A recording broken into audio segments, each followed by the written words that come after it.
অবৈধ গ্যাস সংযোগে লিকেজ থেকে অগ্নিকাণ্ডে গৃহবধূ নিহত, 2 সন্তান গুরুতর আহত। নরসিংদী সদর উপজেলার মাধবদী নুরালপুর ইউনিয়নের আলগি গ্রামে তিতাস গ্যাস পাইপলাইনের লিকেজ থেকে অগ্নিকাণ্ডের ঘটনায় আকলিমা বেগম 30 নামে এক গৃহবধূ নিহত এবং তার 2 সন্তান সিয়াম 12, সামিয়া 14 গুরুতর দগ্ধ হয়েছে।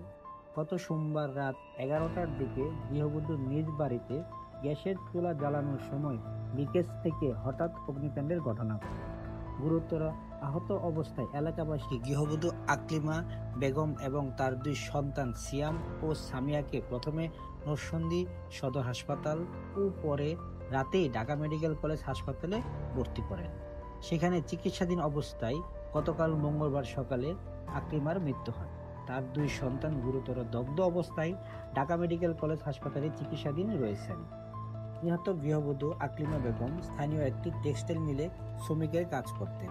তিনি একই এলাকার টেক্সটাইল মিলের শ্রমিক AR ইমরানের স্ত্রী।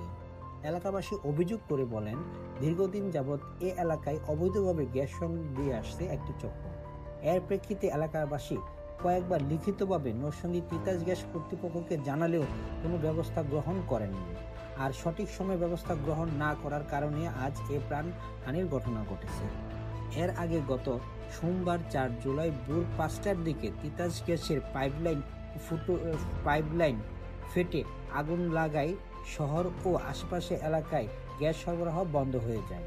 সারাদিন গ্যাস সরবরাহ না থাকায় শিল্প প্রতিষ্ঠান সহ জেলার 4,000-এরও বেশি গ্রাহক চরম দুর্ভোগে পড়েছে।